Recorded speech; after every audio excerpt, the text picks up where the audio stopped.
Hey there. Today I am making some homemade vanilla, or starting some homemade vanilla. So on Amazon I went and ordered some real grade A vanilla beans, and there were 50 in this container. This tiny little container contained 50 beans about this size. I left this one whole. I've already cut all the other ones. Okay, so we need grade A vanilla beans. It doesn't make a difference where you get them from. This 50 cost roughly about $30.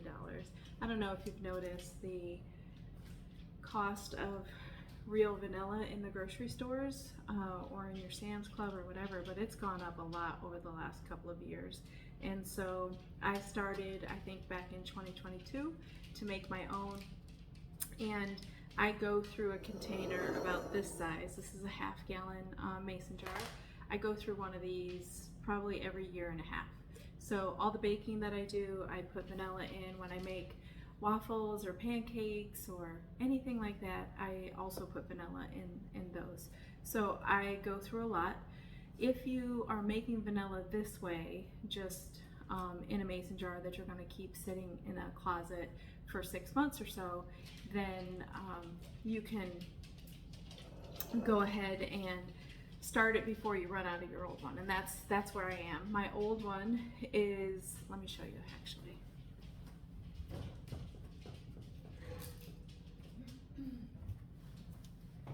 The one that I've been using for the past couple of years is almost gone.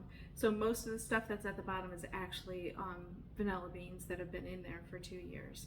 So what you need to make vanilla is any type of 80 proof vodka or 80 proof alcohol. So it doesn't make a difference which one, if you want to get spiced rum or whatever, just has to be 80 proof, so that the longer that it sits in this container, no bacteria is going to grow.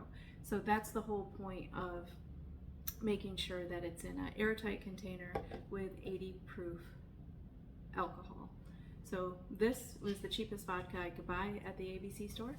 I don't drink, so I don't care about what type of alcohol that it sits in, so I just buy vodka. I bought 2 of these, and I'm gonna make a whole gallon of vanilla. So these 2 I'll give away, and then this one will be mine. There is a way, so like I said, it sits in my pantry for about 6 months before I use it. And I put a date on the front of these containers that says when it's ready by. So this one, I don't know if you can see it, but it says Pure Vanilla, ready March 2023. So I had started this in 2022. It sat in my pantry for 6 months at least before I opened it. So I'll do that with these as well when I finish. Now, cutting up the beans is a little repetitive and monotonous, so I've already gone ahead and done that with all of them except for one. I left one bean whole, and for the large container I left them all whole, but for the smaller quart sizes I split them and then cut them in half because the jars are smaller, right? So you don't need a full bean in there. So I'm not sure how well this will show up on camera, but all you do is you take a sharp knife, you take the whole bean, make it as flat as you possibly can, and then you split it down the middle, trying to open it evenly. And it doesn't make a difference if you cut all the way through it or whatever. The reason that you do that, it's the paste that's inside the vanilla bean that actually brings the flavor out. So for this, I'm gonna put this one in one of the smaller containers, so I cut it in half. So this bag, like I said, had 50 of those beans in there for less than $30. If you buy them in smaller quantities, they're more expensive, right? So I just make sure that I'm gonna make a whole gallon every time. And 50 beans is not going to be enough to make this whole gallon, but what I'm going to do, since this one is almost gone, is I'm gonna transfer some of these old ones into the small containers that I'm gonna give away. So in the large container, my large half gallon that I'm going to keep for me and my household, there's 35 beans that I've already cut. And so literally all you're going to do is stick them in the jar. That's it. That's all that there is to it. You're going to put a lid on top of it. I love these leak-proof lids. I get them at Walmart. Sometimes if they don't have them at Walmart, I'll order them on Amazon, but they're available everywhere. So that's it for the half gallon. 35 in there. And then for the small containers, I had left out 15 whole beans and then split them in half. So there's 15 each that are going to go into these little ones. 1, 2, 3, 4, 5, 6, 7, 8, 9, 10, 11, 12, 13, 14, 15. Okay, so then there's 15 in this one and 15 in this one. And literally, you put a top on them, you label the front of them when they're going to be ready 6 months later. The longer they stay in there, the more flavorful they'll be. You'll just go in there and shake them every week or so.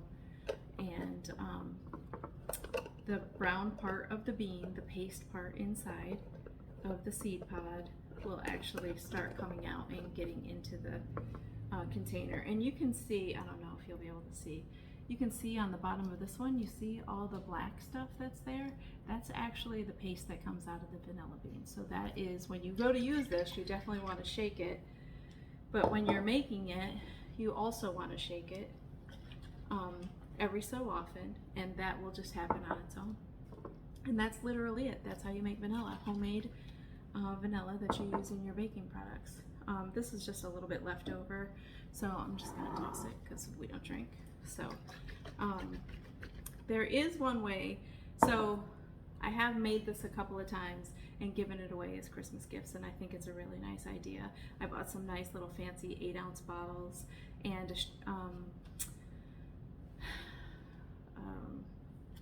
a way to pour them into each one of them for funnel. Sorry, I couldn't think of the word. I bought a little tiny funnel that went into the top of those, and then a lid that was really super tight around it. So, and then what I did is, so that I didn't have to wait 6 months to give those away as gifts, you can pressure can the vanilla and it'll be ready in 2 weeks. So you pressure can it for however long, and there is a length of time that you need to pressure can it for, and that speeds up the process incredibly. So then I was able to make that in an afternoon and then give that away 2 weeks later as Christmas gifts. So that was a perfect way to do that. Anyways, if you have any questions, leave them in the comments. This is how I make my homemade vanilla. Lots of different people that I've seen on YouTube make it a lot of different ways. Some people like spiced alcohol, or very specific things that they want the vanilla flavoring in. If you like to drink cocktails, right, people like to put this in their own cocktails. So whatever flavoring you want, you can use, as long as it's 80 proof alcohol. And that is just so that nothing grows inside these containers. There's no bacteria, nothing that's going to grow inside this container, as long as there's a little bit of the alcohol, the liquid, still in there. If you have any questions, put them in the comments. Otherwise, thanks for watching.